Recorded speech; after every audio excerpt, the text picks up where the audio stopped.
What would you do if the top of your house blew off? Welcome back to Modeling Manhood. And boy, do we have a story for you today. But let's first open up our Bibles, if you have them in front of you, or listen while I tell you about 1 Samuel chapter 1. A young woman named Hannah was unable to have a child. And she went to the temple and was pleading her case there at the temple. And Eli the prophet came and thought that the woman was drunk. And she pleaded her petition with Eli there, and she was basically told, whatever is on your heart will be answered. And as a result, we know that once she had her son Samuel, she dedicated him to the work of the Lord. So in chapter 3 of 1 Samuel, we pick up where the young boy Samuel is sleeping and hears a voice. And he runs out of bed and he goes over to the other bed chamber, the next building, we really don't know, where Eli would have been sleeping. And Eli's like, "Go back to bed, Samuel," is probably what he said. And again, Samuel is woken up in the night and he goes to Eli. And I can just see Eli there being like, Samuel, come on, just go back to bed. I'm trying to sleep. We got a busy day tomorrow." And this happens a few more times. And Eli finally says to Samuel, "God must be trying to talk to you." So the next time Samuel hears the voice of the Lord, he says, "Your servant is listening."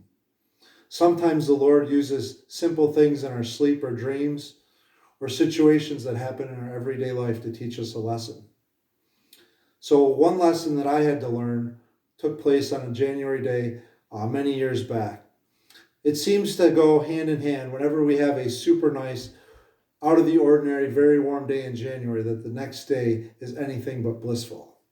It's usually windy, lots of snow, and just crazy. Well, this January day, the day that we're actually watching this video, January 19th, the top of my house blew off in a windstorm. So if you can imagine a flat roof on the top of my house, that's probably about 10 foot square. That whole piece came up and flipped over, hit my chimney, which saved the rest of the roof, and then that whole piece caught the wind again and was launched out into my lawn, many feet away from the house.